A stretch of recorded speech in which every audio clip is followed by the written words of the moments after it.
Here we go. We are live. Nice one. How are you doing, my friend? You all right? Hello, I'm good, thank you. Thanks for Good, having good. me. Happy days. You're very welcome. It's good to have you on. So, hello everyone. Welcome to Buzz Starts. I'm a role model.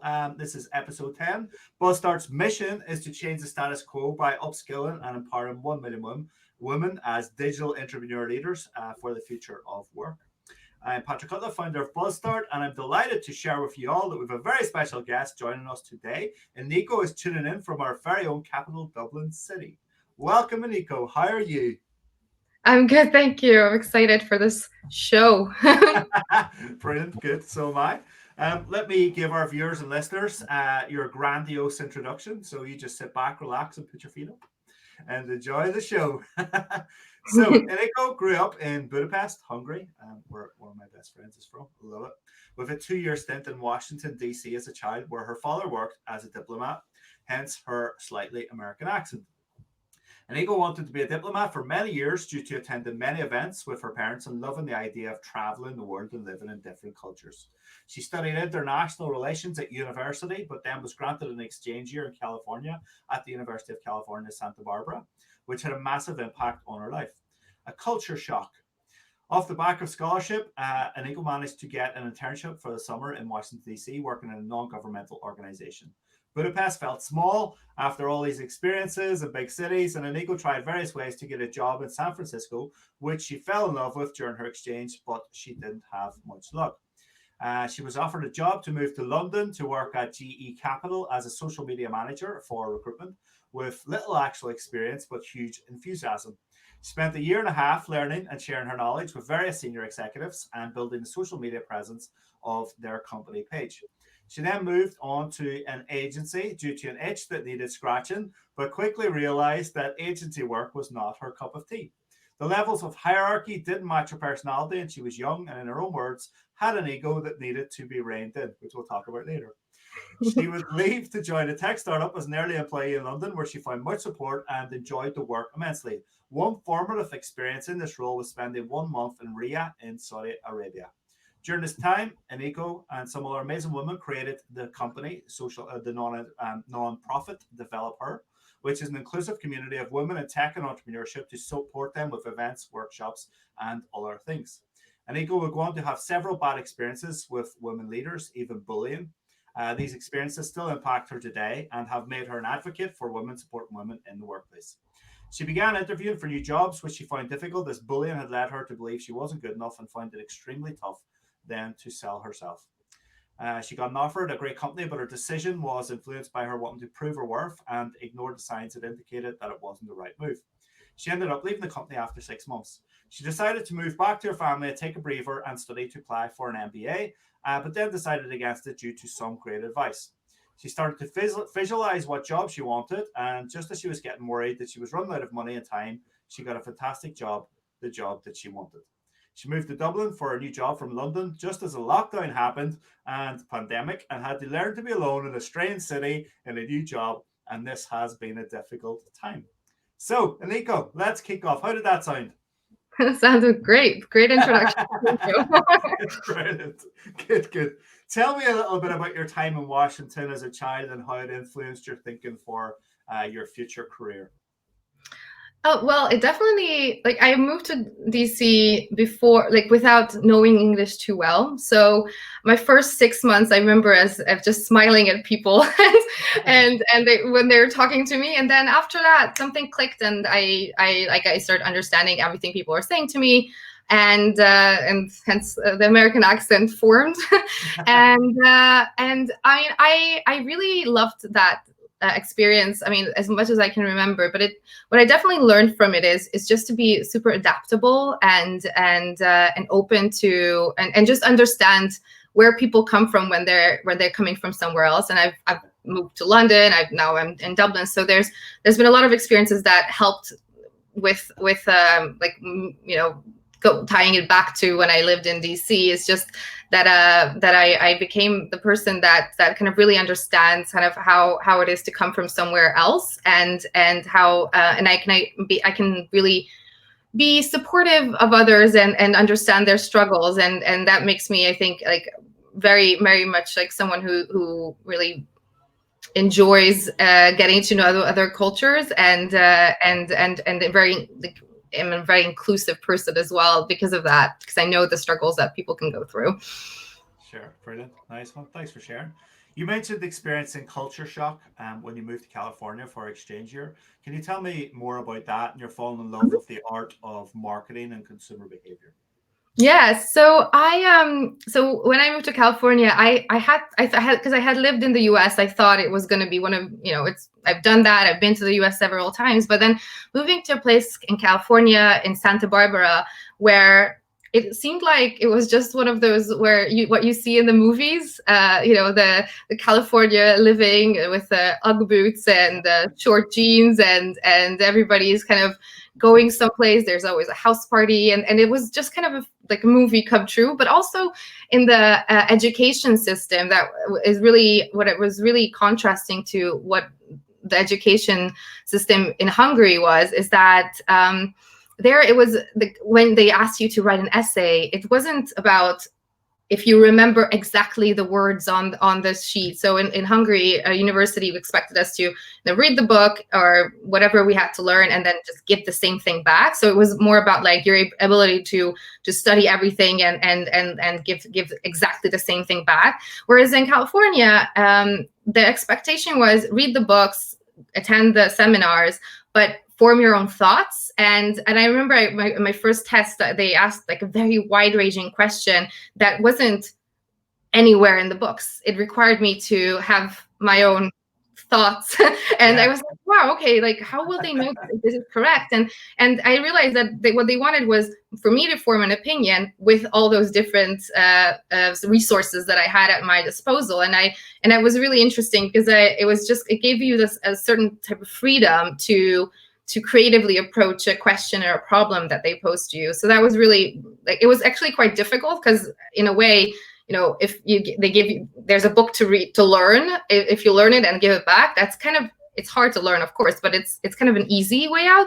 But then forming opinions and forming thoughts about a certain thing, like an issue or a historical event is very different, and it makes you think in a different way. So like it's like the critical thinking part of approach really was a surprise to me. Right, and that's strange. Why is that not in the mainstream education then in Hungary, or is it today, or is there a reason for it? I think it's just a kind of, wow, it's hard to answer, but I would think it's just a very different approach to learning. Whereas they favored knowledge as, okay, you learned it, so therefore you know it, as opposed to you learned it and therefore you're able to form critical thoughts around it. So I think that was the key part of that. That's interesting. Yeah, I mean, critical thinking is a big thing today, especially for employers and the future workforce and stuff like that. So, it's an interesting one. You struggled to find work in San Francisco and moved to London for a job with GE Capital as a social media manager. Tell me a bit about that time. Yeah. So, well, when I finished university, I after my experience in California, and after spending a beautiful Christmas, the first time away from my family in San Francisco, I fell in love with the place because San Francisco is the most European city that I had been to in the US, or well, in California, and I really loved that place. It was walkable. I didn't have a car, so for example, I was visiting Los Angeles, that it was very difficult to get around without a car. So I really fell in love with the city, and I thought it was just a very inspiring place. And naively, although I kind of knew that they wouldn't hire me without visas and a fresh graduate to get hired in San Francisco. It's from abroad needing a visa. It was probably not going to happen. However, I tried my best, and then I thought, well, London is closer and maybe has better opportunities for me to actually get a job, and I persevered and applied for a lot of different roles, and the role at GE came up, which was where they were trying to kind of find someone who knows social media, and at that point, I was almost 10 years ago. social media was not as big as it is now. So a lot of companies were trying to figure out, like, how do we do this? What do we do with it? Is it part of communications? Is it part of marketing? What is this even?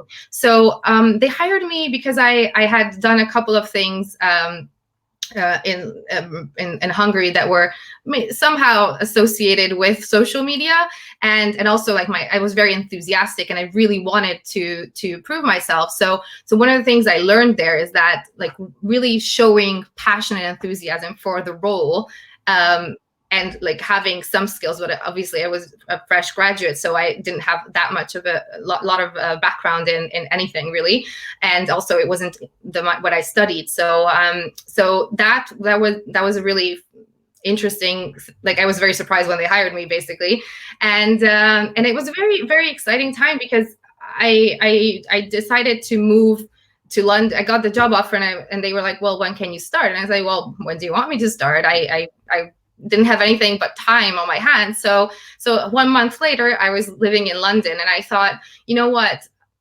If I hate it, I can always move and do something else, or move back home, or do or apply for different roles. But I actually really loved it, and of course, moving to a big city all by yourself without having friends there, it's really difficult. So yeah.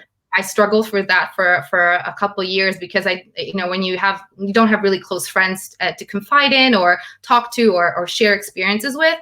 Yeah. But it was a very exciting role because I got a free rein in kind of figuring out what social media means for that role and for that specific department that I worked in. But then also, because not that many people knew social media, I was also one of the subject matter experts in the field, whereas I was also quite new to it. But I did have the freedom to learn on the job, and then teach or present to a lot of senior people who were like, okay, so should I have a Twitter? Like, what does this even mean? And what does that, is Twitter good? Is Twitter bad? Is like, how it was very interesting because I was learning, but also I was teaching, and I had a lot of freedom to try new things and experiment with certain things. So it was a very, really interesting time, and I loved it. So I take it you've been to Sausalito? Yes. Beautiful. Love yeah, it's a very beautiful thing. Love to live there. And yeah. You moved around new cities quite a bit, and as you say, it's a struggle. It takes quite a long time to meet people, if even you meet people, and it depends on the place in the city as well. So I can imagine how tough that was. But it's good too that you got that kind of position that was early on, that not a lot of people in the organization had much knowledge of social media, so you could wing it, as they say, and then you could learn something and look like you're an expert and teach it, and that's how you learn, and that's how you retain a lot of information, is teaching stuff. So I'm assuming that was beneficial as well. So that's cool. You talked about an itch that needed scratching. Tell me a bit more about that. Moving to an agency and your ego that needed reining in. Yes. So I'm being very transparent here. That's like a learning that I realized over time. So I always thought, and I always imagined, agency life would be really exciting, and it was. I moved from being the one person who knew about social media to a team of people who were doing social media for various companies, and I loved the dynamic. It was very, very, very fast moving, and met some incredible people. One of them is Lucia, who you interviewed previously, and but I realized that I had so much freedom to think up new strategies, think up new ways of working at the previous role, but that the agency was very structured and there was a lot of hierarchy. So it felt like that, you write a copy for one thing, and then 5 different people approve it or go through it and scratch that and take this out, but then the other one takes that, puts that back, and that's where my ego came in, I guess, where I thought, well, I was much younger. I thought, well, what I wrote was good enough. Like, why would you have a problem with that? So I guess like the critiques that I got, and the way that I kind of had to give up the freedom I had in the previous role, where I was able to research, I was able to present, I was able to own things completely. I didn't have that there. So I realized that, and a lot of people like that, because then they have a lot, like they have other people to fall back on, so they don't have that responsibility really, because there's three other people who will have final say in what they do. And I realized that I personally thrive when I have like a big responsibility, and then if I own thing, if I have ownership over something, then that I will care about it more. If I don't really own it, then I will kind of be like, well, if they're going to decide on it anyways, then why should I make all that effort, maybe. So I remember I struggled a lot with that, and everybody else knowing it better than me just because I was younger. And fair enough, I'm sure they did, but for me it was one of those things where I was like, well, in my previous role I was doing so well with coming up with things, putting presentations together, with running with things, and kind of in a way winging it. But in that environment where it was, the full role was everybody was doing social media, there were so many people who knew or thought they knew better, and I had trouble with kind of like how come they do know better. So I don't know, it was definitely a learning experience for me, and I realized that it was not the right place for me, agency life, and that's when I moved on. Yeah. It just wasn't the right fit. Maybe they didn't know more than you. They just liked to sound like they knew more than you. Perhaps. So there's But a I lot think, of that. yeah, but I think it's a good thing to realize there, or know, like something is not for you. Like Yeah, this type of course. of Yeah. work is not for you. Yeah. Sometimes you need a nudge as well. You had some experience of middle management, and not a positive one. Do you mind sharing some of your experience, how it made you feel, and what coping mechanisms you used to counteract it? Yes, well, so one of the examples I thought of is like at one point in my career, I was in a role where I was reporting to a senior, like someone, a woman leader, and then I moved into a different role, and somehow I was reporting to their boss as well. So it didn't really change anything in reality. I wasn't the same level as her in any way or form, and I looked up to that person, and I really wanted to learn from them, and I was hoping they'd take me under the wing, and I'd learn from them.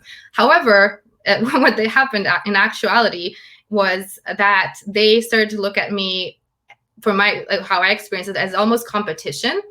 And whereas I had no intention of competing, what I wanted is to learn and absorb, and basically someone who maybe will mentor me. So because I had the role that I took on was such a big step and so new, and I had no idea kind of where to start. So when the opposite happened, whereas they left me out of meetings, they kind of were just wanted to shove me aside, and I didn't really have, my manager at that time was in the US, and so I was just by myself hoping for that person to help me, and instead it was more trying to shove me aside, trying to leave me out, trying to put me in my place, was really, really like upsetting and sad, because the only thing I wanted was to learn from them, really. And I didn't really understand why you wouldn't support someone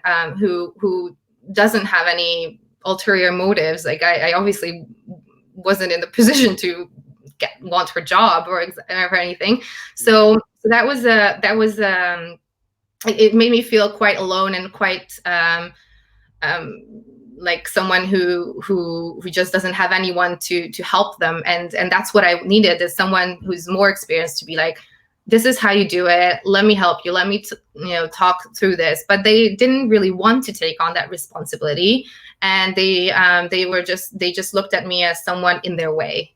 Yeah. And yeah, it's a nasty experience, isn't it? I've had that many times. And you're in a position as well where you're young, or you're new, or whatever, in an organization, and you literally have no rights. You have no right of way. You have no, you might go to human resources and report it, but I've had an experience where I did that, and I was being bullied really badly, and they said, well, she's been here longer than you. That was the response. So yeah, I was yeah. like, Okay. And that also makes you not really trust, Yeah, the like HR functions never did. in some Yeah, cases, because yeah, you're like, well, who is going to help me or help? I know like HR is not for you, it's for the company, but isn't people working well together and supporting each other good for the company? I think it is. So exactly. It's human resource. It should be for the people first, for the company, not for the company first, and then, yeah. I can never understand it. You moved on and started with a tech startup, which was very free and enjoyable experience for you. Tell me about the contrast in culture and experience from the previous place. Well, it was a big difference. It was definitely up my alley. I went and was an early employee of a tech startup, and in London, we were a small team, and it was just very scrappy. So the expectation was not, okay, you were hired, you know everything, so you're good to go. It was constant learning from each other, supporting each other, helping each other out. Um, it was definitely a learning curve for me, because I came from more like a creative copywriting background, and went into more technical, more like process driven, process creation type of role, where it was very new to me. And I remember thinking like, I'm using a totally different part of my brain, and learning all these different ways of thinking, like the more like strategic thinking. And I loved it. The team I worked with, we started out in this tiny little office, um, like 10 people maybe, and we take work calls from the fire escape, because we didn't have an extra meeting room. And it was just like this attitude that you had to adopt, or actually had it, where you're just making things work.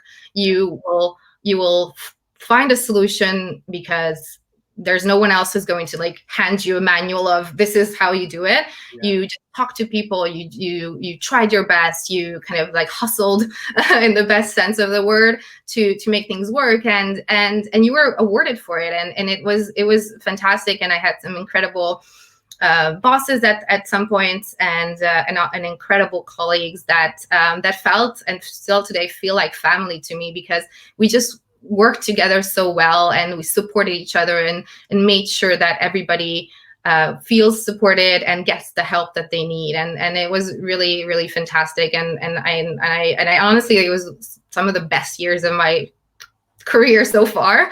yeah. So that was a fantastic experience.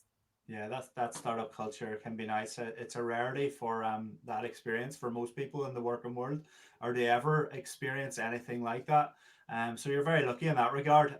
Honestly, um, it's I'm building a startup at the minute, as you know, and I'm trying to Yeah. build that culture as well, and try and be open and allow freedom, and as you say, try things and fail and learn from them. And there's very little hierarchy, there's very little bureaucracy or silos or blockage or barriers Mhm. or all the nonsense that you get in corporate world. And it's important to try and keep it that way as much as possible, as you grow as well, I think, because that's Yeah. Yes, and I think yeah, and the ability to allow people to fail, allow people to make decisions, and maybe they're not the right decisions, but if they're not, then find a way to make them right. But ultimately, I think that's also something that is like really formed me, is that I was able to run with things, I was able to come up with things, and it made me be accountable to myself more than anyone. And I think that's something that, like, in an agency world, I felt like I was accountable to 5 different people. And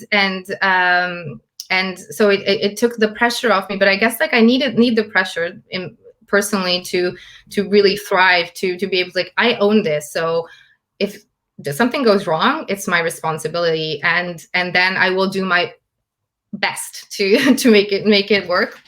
yeah, So that was really, really important. And I think that really thrive, like, made me own the whole process of my job, and also make me want to, like, go, like, I went to work like I was going to my best friend's house. It was fantastic. It was a great experience, and I had a lot of incredibly supportive people that I worked with that were my friends, but also my colleagues, and it was just a really, really great environment. Good times, good memories. Yeah. Around the same time, you started your nonprofit, Develop Her, which is a community dedicated to bringing women in tech together. Did you start this yourself? And did the idea or your involvement come from your experiences and wanting to develop something inclusive and fun without all of the bullying and jealousy and stuff that you can find in corporate and so on? So initially, Develop Her was called something else, and it was a community of its own. It was an NGO of its own. But then I got involved because I wanted to be closer. I wanted to somehow get involved in supporting women in tech. And then we kind of shifted away from the original old NGO and restarted and rebranded the whole thing. And then I became an integral part of it as well, one of the co-founders. And I definitely didn't start it by myself. It was with some fantastic women who are work in tech and work in music production and all kinds of different areas. And I found this community there where they were open and accepting and supportive from the get-go. And it just brought me and them so much joy to be able to put on events and that fostered a community of acceptance and openness. And our Develop Her is known in London to be one of those like environments where someone who doesn't necessarily work in tech or comes to an event all by themselves will leave feeling like they're in an inclusive environment. So we really, really wanted everyone to feel always welcome. And the feedback has been that it's always been that way. And it just feels really good to have a community where you're helping others and supporting them and giving them all the tools that you can for them to succeed. Yeah, it's really nice. And how has COVID impacted Develop Her? Well, since we usually would put on live events in London, unfortunately that hasn't really worked out this year. However, we did a couple of online events. Like we did one that was very casual, and it was called Develop Her Breakfast, where we would invite anyone to join, and it was it was a non-structured conversation from like 8:30 to 9:30 in the morning.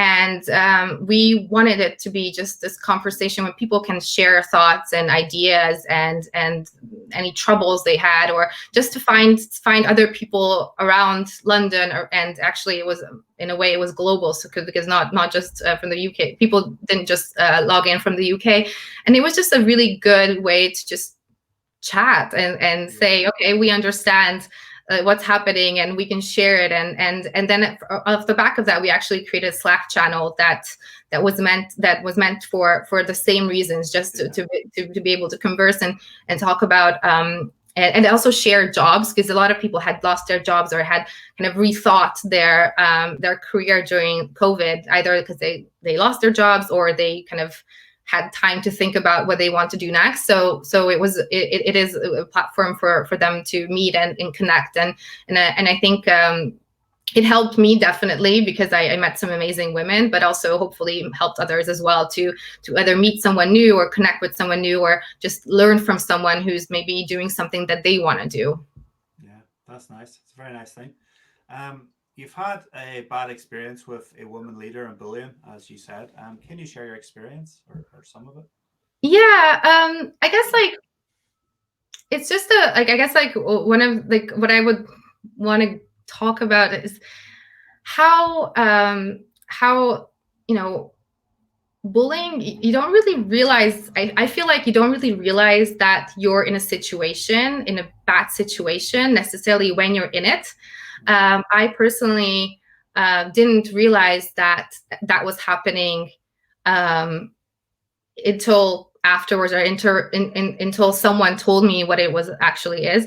And the feeling that you get is that you're like somehow your world is turned upside down, and something that was right is now wrong. And I blamed myself. I was like, okay, well, they must be right. Like if if they say they must be right. Why would they want anything bad for me to have, like, I'm a very positive person, and I usually see it. So my thought process was, well, I must be doing something wrong, up into the point where I talked to people, I talked to friends, and they were like, well, that doesn't sound right. And then the more I thought about it, I realized, okay, well, actually something is happening here that I didn't think. I was blaming myself for something. And then when I looked at it a bit closer, where I kind of like zoomed out of it, I realized that it was actually, there was something else in the background. And it really was hard because when I feel like you kind of you should have this trusting relationship with your like managers or your leaders, and I think when you lose that trust, then you're kind of floating, and you're not really able to kind of grasp things. So I guess, like, in terms of, like, I like, my learnings from that was and I think that's kind of like what I would suggest others to do, is to really, like, of course, examine, like, am I doing something wrong? But even if you're doing something wrong, or you're not performing the way you should be, there is a certain way to communicate that, and there's a certain type of support that you should be getting, and a certain type of honesty and clear communication. And if you're not getting that, and if you're feeling like something's not right, and I'm getting this type of, I don't know, someone's talking to me in a certain way, they're acting a certain way, everything was right, and then, like, everything, I was doing a good job, and now suddenly I'm not doing a job. What is this? So I feel like people should either get out of that situation as soon as they can, because it really disrupts your self-esteem. And I can definitely say that it has an impact, not just in that job, but further down your career, because you keep questioning, and you lose trust, you keep questioning yourself, and you have this, like, people have imposter syndrome anyways, but it kind of enhances that, because you're always thinking, well, maybe I'm not good at this, or maybe I'm doing something wrong. Whereas, and sometimes you are, but in a good situation, the person will help you overcome obstacles there, and help you, and want to champion you. And if they don't, then that's not really a healthy relationship and a healthy work environment. Couldn't agree more. There's some very nasty people out there. Yeah. There is, and I don't understand it. Why, like what you're saying, why people treat people like that, and don't support them. Why would you turn into a nasty bully and do vindictive things, and even behind your back, not even mostly to your face. It's usually, a lot of it's to other people and whispers within that organization, and you can feel it, and what's going on, and and there's nothing you can do about it. And you feel so small. Your confidence goes, as you said, your self-esteem goes. You don't believe in yourself anymore, and you don't believe you're good enough. All of that stuff takes a massive I mean, it's ultimately abuse of power, and that abuse of power comes from some self-esteem issues from that other person, and it is obviously not fair when you have someone who you're responsible for to use them for your own, like, some satisfaction that you're getting out of that, it's not a thing. You're 100% right. It's internal rot. It's reflection of their own internal rot. Is a good word for it, I think. And they need help. But I don't know. Yeah, I don't understand it. You said you lost trust then in people at the workplace, which is understandable. Can you share your learnings from the bullying that you experienced and how you've managed it, so that we can help others who might be in the same position, watching or listening? Yeah, so I guess I touched on it a little bit. I guess, like, that's, like, to really evaluate what is reality and what is not reality, or get people who have a objective point of view to help you understand, kind of, is this right? Is this wrong? Are they, how, like, this is how they're acting. Is this correct? And, like, look at actual evidence, and probably just try to get out of that situation as soon as possible. but also just like firstly try to clearly communicate and try to kind of have a honest conversation if possible. I think that's probably the hardest, because if you're already in a situation where you're feeling you're out of balance and you're not, you're confused at like why there's certain things that are happening to you. I mean, that shouldn't be the situation. The situation should be, if there's a problem, address the problem, work towards kind of figuring out the solution for it, and that should be the process. Whereas you shouldn't constantly be second guessing yourself in like your day to day, and if there's something that's happening that is so not the typical out of the norm, then really be like, don't blame yourself first.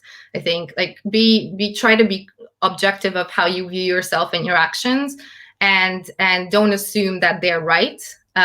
They might be like, obviously there's but in certain situations, like I think it's important to not to blame yourself. I definitely blamed myself, and I thought, okay, whatever they're saying is probably right. I'm probably not doing well enough, and I might be not, like everybody has, like nobody's perfect basically, and you can't be perfect, but you can strive to do the best job you can. And if there's an intent to do that, then that should be recognized, and you should be able to work through it. But ultimately, I think just like don't suffer longer than you need to, because a lot of like most of the people leave jobs because of their managers, unfortunately, and if it's not the right environment for you, then you should get out of it, because it really has an impact on your mental health, your future way of working and trusting others. So yeah, it has an impact in your entire life, and the ultimate responsibility should be with the company, the culture, the leaders in an organization. And it's funny, I'm just thinking while you're talking there, I can't remember ever seeing anything anywhere in any company I've ever worked around bullying or how to report bullying. Or you even gave me an idea of like, those flow diagrams where it asks you a question, yes or no, go here, yes or no. Even something as simple as that in the wall in your office saying, is this happening to you, yes or no? Yes, it is. Okay, is this happening? Yes. Because often the same things happen from bullying. Like a lot of stuff you're saying, I've experienced, a lot of people have experienced as well. Literally the same patterns and the same thing. So why has that not been addressed? Why it's such a common thing across the world in organizations? I just don't understand why it's not being addressed. Yeah, I mean, I think it's probably because it's very tricky. You have to really, you can't just be like, it's never a straight arrow. There's always a lot of, there's a certain relationship between two or several people that you need to uncover. So you can't just be like, it's never black and white. So it's harder to manage. But like some companies do that well and try to create a safe space for employees. And I think that's important. But also that other colleagues, like that you build up a culture where nobody will tolerate it. Like if you see someone acting in a certain way with someone, you don't tolerate it. You either talk to them, talk to their superiors or so. Yeah, stamp it out before it gets too far. Exactly. Yeah. The bullying you experienced involved telling you that you weren't good at your job and possibly making you believe it when it wasn't true, which you've said. You had to get on with life and attend interviews. Was this a tough experience since your self-esteem and self-confidence were low and had taken such a beating? Yes. It was one of the hardest things, because you kind of like feel like, okay, I'm the lowest of the low at the job that I love and or for example, and I'm just not, something's not right. But then you go and interview where you're telling yourself as someone who's the right person for the job, and you're kind of talking about all your achievements and all you've done, and it's kind of, but then you're internally you're thinking, well, I'm like, you don't have that self-confidence, but you're trying to project that self-confidence. And I remember when I was doing it, I was thinking, well, this is kind of messed up that I'm going to an interview and I'm for an hour, I'm like the best employee ever. But internally I'm thinking, oh, well, I don't know, like maybe I'm not, like, and I'm, and of course I've got my flaws, but definitely always like high performer level. So it's there's a bit of a contrast, and what I did, and I think in should be helpful for anyone in that situation is I made a list of all my accomplishments, and however hard it was, however small it was, I had a Google Doc of all the things I've done that I'm proud of, and that I can say, yes, this is me. Good job. So even when I was not really feeling it, I could go and refer back to that, and even and just like force myself to believe it, that this is you. You've done this. So you go out there and interview your ass off. So well done. Yeah, it's a great exercise. I must do it myself. We often gleam over our own self prophecy and selling ourselves, and often the people that are good at that, who have the egos built in, end up rising to the top, and they're the wrong people in the wrong positions, and that is ultimately the problem. I think a yeah, large part of it comes down to confidence and self confidence, and that's where you have a misbalance of people who literally believe in themselves so much, and even if they don't have the skills, they still have this. I'll not mention any political presidents anywhere in the world, but they have such a big aura around how great they are, when in fact it's not so true, you yeah, know. But they don't see it, and it's just they just go, they rise to the top of the pyramid, yeah. because it's designed for that. Yes, and that is actually is a really good point, because that's like historically, and women have women have that, like don't have that necessarily. So like women in the workplace, I think there are studies around this as well, but in general, like we are, not we, but like I definitely, I'm more aware of my shortcomings than my like positive, or like my what I bring to the table. So I will always be so much more critical about my what I do.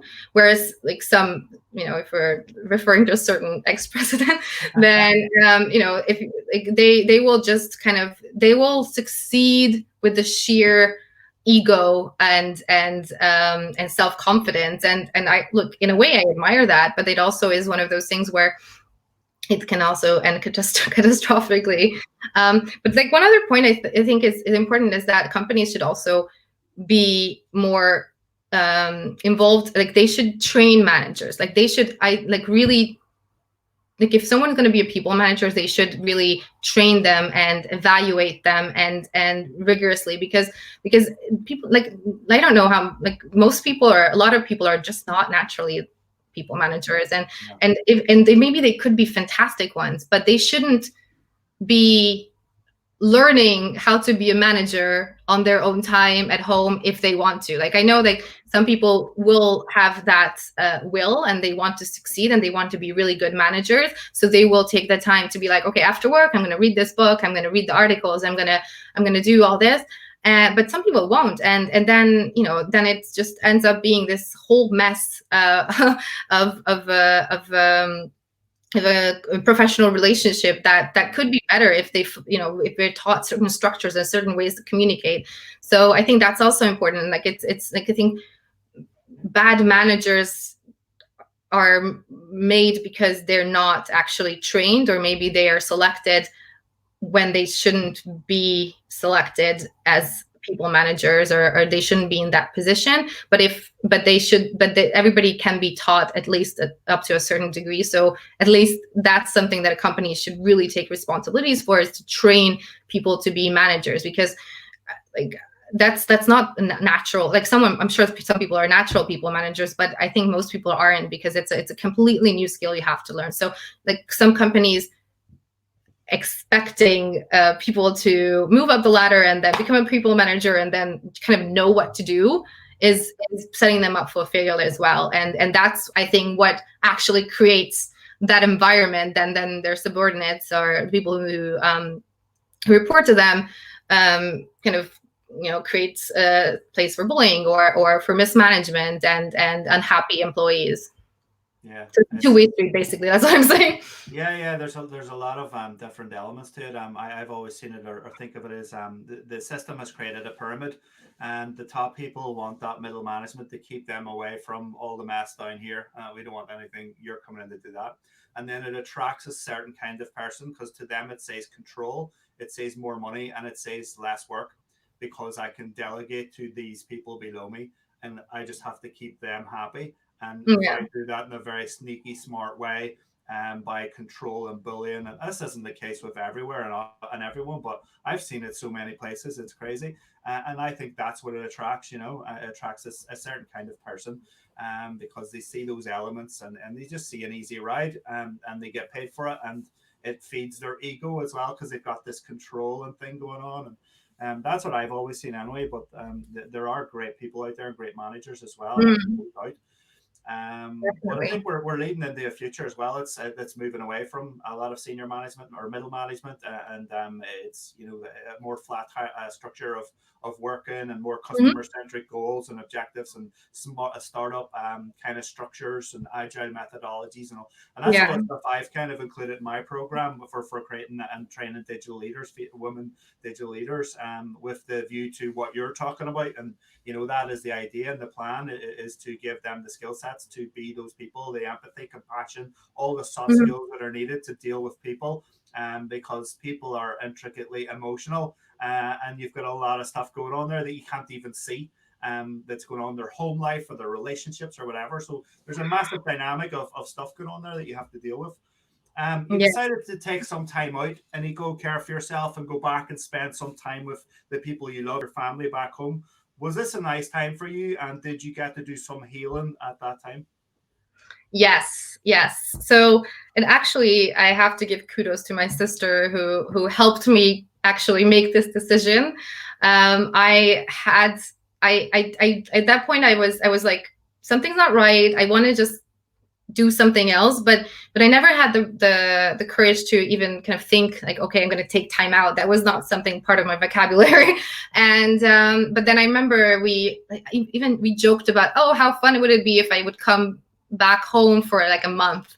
And then I remember that I said that, and then that stayed with me, and it just kind of kept ringing in my ear like, ooh, how nice would that be? And then my sister came to visit me in London, and I told her how I was kind of unhappy and kind of wanted something else. And she was like, okay, so if you wanted to come home, what are the things you would need to do?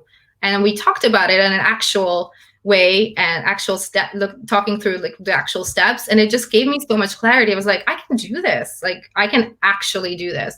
So yeah, so I moved back to Hungary, where I went from, where my family is, and with the aim of studying for an MBA, for studying for the GMAT. That is and once you do the GMAT test, then you can apply for an MBA, and I did, and for a few months until I talked to an extremely smart person who's basically like a business coach, and he sat down with me for coffee and we talked it through, and he was like, I don't think you need an MBA. And also, it takes time out of your career and you already have so much experience. So we kind of weighed the different angles. And while I still love studying and I would love to go and study at some point, I realized that maybe, the price, the time it takes, maybe it wasn't the right thing.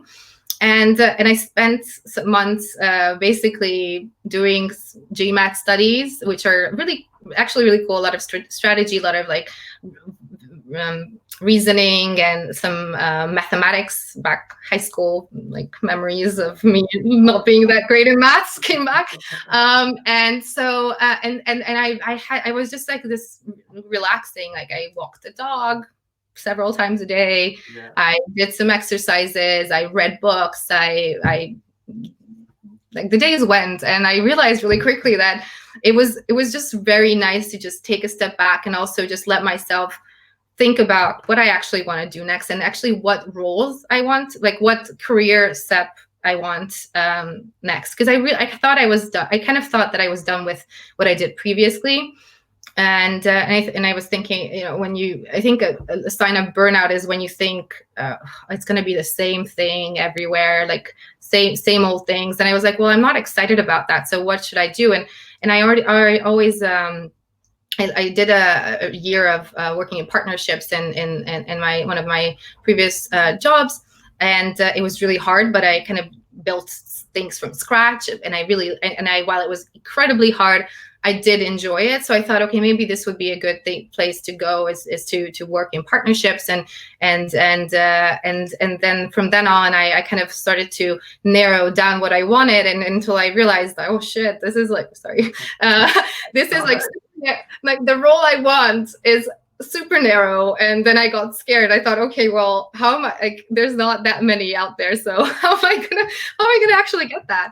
Yeah. But that time really allowed me to just be, and I'm forever grateful for my family for allowing me that space, and just kind of allowing me to be the dog walker, basically, of the family, as my main role. Yeah, but it's the little things, isn't it, that matter the most. I did a lot of that during the start of COVID too. When I moved back from England to Ireland and the first 3 months, the sun was shining every day. I was out on my bike every day for hours and walking the dog and stuff, and it was just brilliant. Yeah. It was just like the world stopped, and you just I did stuff that hopefully I will do when I'm retired, just like long walks, like an hour, 2 hour walks of, I don't have to rush anywhere. I can just go and look at the trees and the leaves. It's like, it's one of those things where you don't appreciate these things. But then when you take the time and actively appreciate certain things, it gives you a certain type of kind of peace. And then you're able to open up to, like, what do I want, and what is my next step, and that's I think important if someone is able to do that. 100%. You used the great power of visualization to imagine and visualize your dream job. You were running out of money and getting worried, and then you got the job you wanted. Is that with Twitter? And why was this the dream job? Yes. Well, firstly, the power of visualization. So my mom has been talking to me about the law of attraction for years now, and I never had the time to entertain it. At least that's what I said. And then, of course, when I had a bit of time on my hands, I was like, okay, well, let's I have time to visualize or do that exercise. And it just helped me to, like, what I did was I would think of, like, what is the ideal scenario for me, like how I want to feel, where I want to be, how I want, like, what I want to do. And so actually I find I got a couple of really good like opportunities to interview with some great companies during that time. And then the role that I'm in now, it just popped up when I was kind of like, I don't know. I was kind of like, it was after December, January was never great for applying or actually getting hired to a job, especially in tech. So it was I don't know, around maybe January, end of January maybe, and I saw this role and I was like, whoa, well, this is perfect. Oh, it's in Dublin. I never thought about moving to Dublin, but you know what? I'm never going to get hired anyway, so I'm just going to apply. And then to my surprise, I got a call and it went really well, and I was really excited about it. And then I thought, you know what? Like, I started to entertain the idea of moving to Dublin, and I thought, look, I've been in London for over 8 years. I love it. I have considered, like, I thought, if there's an opportunity that comes my way that is not in London, I'm going to definitely consider it, and I might just kind of jump on the adventure train or whatever, and go with it. And that's exactly what happened with Dublin, and with Twitter, and I'm like, it's one of those roles that really fits me. I mean, I'm doing something completely different to what I did before, but I've got the various skill sets in my little toolbox that I can either refer to or start building up, and I'm currently working on kind of building them to really be like good. So I think it's a really good fit, and it's just one of those things where I felt like it was like, just thinking back from like the whole visualization thing, it just came together and I got the job that like I was thinking I would want. So yeah. Why did you think you wouldn't get it? Um, Does that go back to all the bullying? I think it's just where, because I think it's just because you never know. I feel like I applied for a lot of jobs in like that time, but also previously, and sometimes you just read a job description and you think, oh yeah, take, Yeah. should be good for that, and then you don't get selected, and I had you come to realize that a job description is one thing, but then what they want and what you don't really know a lot of different things that are in motion. um Sometimes they hire internally, sometimes they're looking for someone with more of a skill set on one side than the other. So like words on a job description are just words. Like you can like tick them all off, but it might be that it somehow it is definitely is not a fit, even though you think you've fit those fit the criteria. And that is actually one of the reasons why I've never really held myself to job descriptions. Like if I liked a job, and this is something that I've always I've always done, and I think this is something that again like I would encourage people to do, is you shouldn't want to fit everything in the job description. You should, I feel like if you want a job, you like the job, you don't fit it, send your CV. There's nothing that could happen that apart from you not actually making that step. Like send it out, let them decide if you're good enough or is not good enough, but like if they're looking for someone with the skill set that you have. And so that's what I thought, okay, well, I think I could do this job really well, but I'm not sure, obviously, because from just what I just said. So then I was very pleasantly surprised when we started the interview process, and I got more and more encouraged and sure that this was actually a really, really fitting role for me. Yeah, that's a really interesting point. It's good too because we've built in employability and careers into our program as well every Friday afternoon. So we'll be doing mock interviews, helping them with their CVs and stuff like that, and mindset and self confidence and all that. But it's a great point because often, especially in bigger companies, you might find that the person writing the job role, the specification, the criteria, won't even be in the room when or mightn't even see your application. They've just been tasked with a job of writing a job specification. So as you say, just go for it. What Yeah, have you got to lose? exactly. I honestly, like, I don't know, it might be due to my younger ego self, but I remember when I kept like, and that really helped me when I was just out of uni. I honestly applied for jobs where I was clearly not someone, like I didn't have the experience, but I was like, look, at least they're going to see my CV. Maybe they see some kind of something in the CV. Maybe they'll be like, well, she doesn't have that experience, but we like her, we'll hire her. I was like, look, I'm not going to stop myself. Like I'm going to put it out there, and then if it's out there, then it's out. Like then I did everything I could to get the job or get the interview. But if I don't put myself out there, but don't put my CV out there, don't apply for the job, then I'm basically failing without needing to fail. So, and I remember one time, I remember I was back in Hungary and I applied to a Hungarian agency, like and it was a role that clearly needed someone who has like at least 5 years of experience or whatever, and they were really nice. They actually responded like, look, thank you for applying, we appreciate it, unfortunately we're looking for someone with more experience.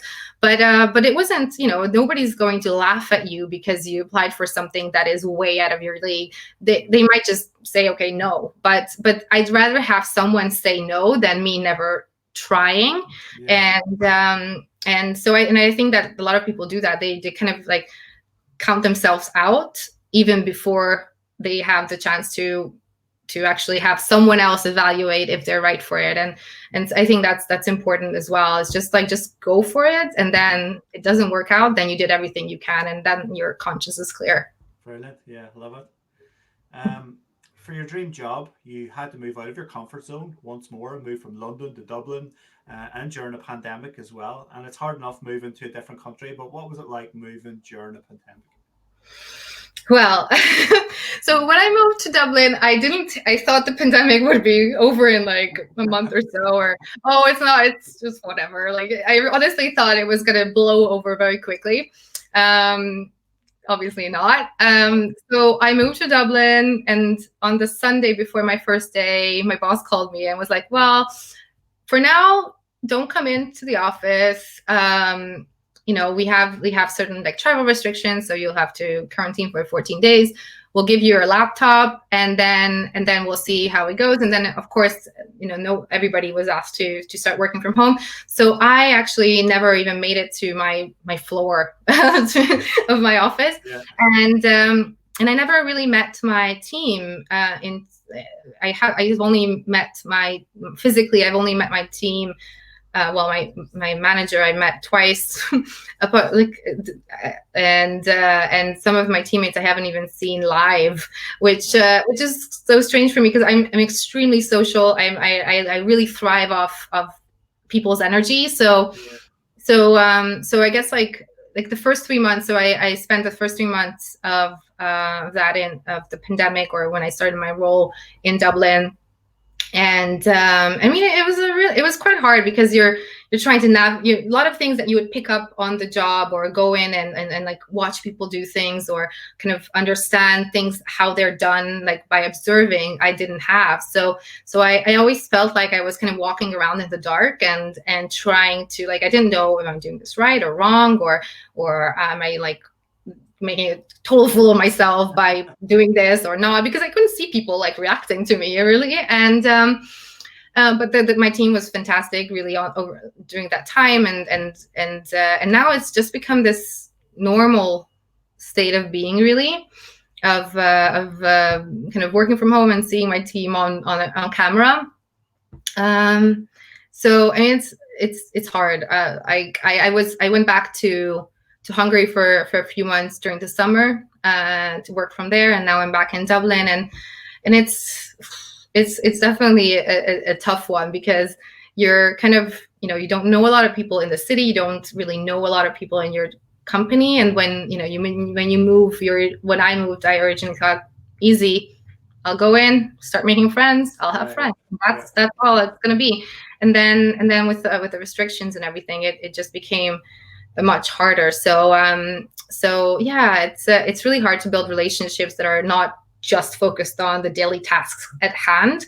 But then like the people I work with have been so warm and welcoming and open and kind to me that that makes it better. And it's all to look forward to as well. So exactly. You have close friends, coming back to bullying, you have close friends who've also experienced bullying. Why do you think bullies prey on people who are good natured, good personality, want to do good and get ahead? And how can we help these people to be better, or can we, because it comes from their own internal rot? Well, I think it's more about like the power dynamic, that like if someone is, I don't know, like I just imagine like someone who does that is quite an unhappy person, and there's something not right in their lives, and they use their power over someone else as a way to prove to themselves that they have that power, or they're they're I don't know, worthy, or I don't know, like not even worthy, but like, just it proves to them that they can do something, or they find like stability in that, because they have that certain power over someone. So I think, I don't know, like I think people who are kind and a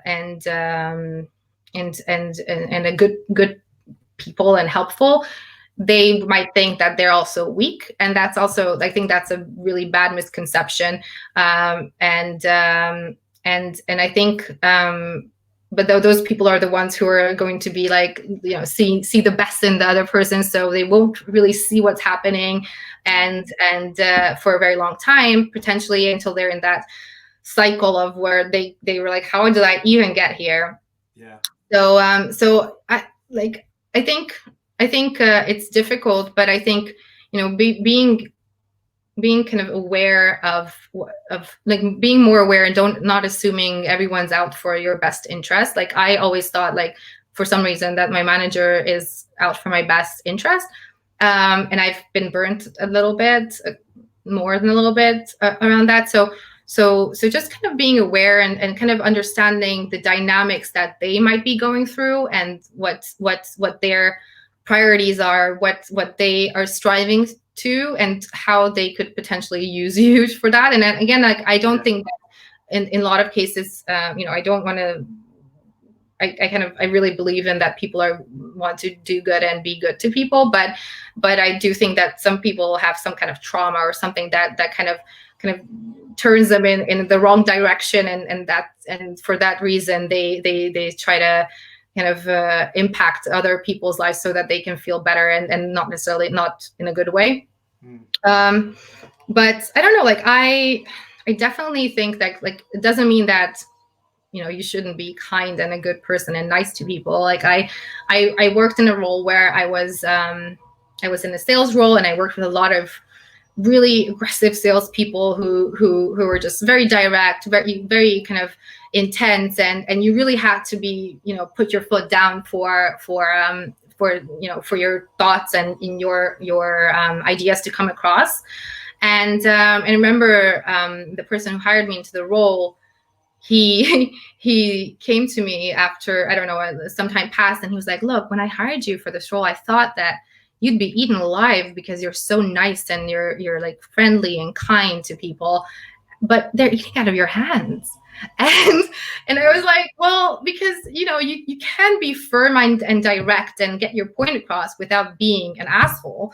And you don't have to be mean and degrading and bully other people to actually get your point across and get things done. You need, you can charm your way into, and use a little charm and a little common sense and put that together and do things. And I remember he said that, and I was just like, I was very confused because I never had a doubt about that. I knew that. I mean, I didn't actively think about it, but I was like, well, yeah, actually, that is true. And I hope that they also kind of realized that, the way they thought of me was completely wrong, because niceness and kindness and friendliness doesn't necessarily mean that I'm a pushover. Yeah. So. Yeah, good answer. If you could go back in time and whisper in your younger self's ear with some advice, what advice would you give yourself? Well, one of them is to like to not think I'm always right.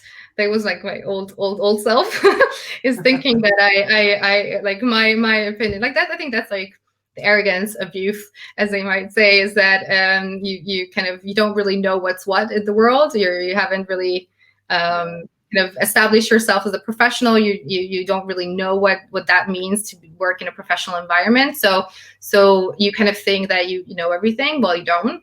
But then the other thing is just kind of be like open to possibilities and really just put yourself out there. Like the one that I mentioned with your CV, like don't hinder yourself. Like someone else can decide, if you're the right person for the role, for example, but you shouldn't be the one ruling yourself out.